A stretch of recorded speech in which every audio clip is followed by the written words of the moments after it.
ஸ்தோத்திரம். இன்றைய வசனம் 73 சங்கீதம் 28 வசனம்.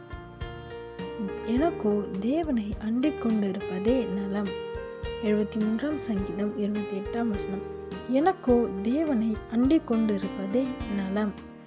இங்கே பக்தன் சொல்கிறாரு, அவருக்கு எது நல்லது அப்படின்னா தேவனை நம்பி இருக்கிறதும் எல்லாத்துக்குமே தேவனை சார்ந்து இருக்கிறதும் தான் அவரோட பலனா. ஆமென். அவரோட ஒரு விஷயமுமா. இன்னைக்கு நம்ம எதை சார்ந்து இருக்கிறோம் கொஞ்சம் யோசிச்சு பாருங்க. நம்ம படிப்பையா, இல்லை உங்கள் பிள்ளைகளையா, இல்லை உங்கள் பெற்றோரையா?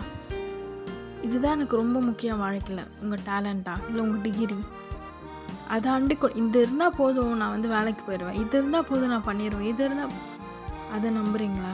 இங்கே பக்தன் சொல்றாரு, தேவனை நான் அண்டிக் கொண்டு இருக்கிறது, தேவனிடத்தில் சார்ந்து இருக்கிறது, தேவனை நம்பி இருக்கிறது தான் என்னோட நலம். அதுதான் அவரோட ஆசீர்வாதமும், அதுதான் அவரோட பலனா. இப்போ வரைக்கும் நீங்கள் உங்களை நம்பியோ இல்லை உங்கள் படிப்பை நம்பியோ ஏதோ ஒன்று யாரோ ஒன்று நம்பி நீங்கள் இருந்திருக்கலாம். இப்போ ஏஸ்பா இதை சொல்லுங்கள், ஏஸ்பா இனி நான் உங்களை நம்புகிறேன், நான் வெட்கப்பட்டு போகக்கூடாது, நீங்கள் தான் என்னோட நலம் பலன் எல்லாமே சொல்லுங்கள்.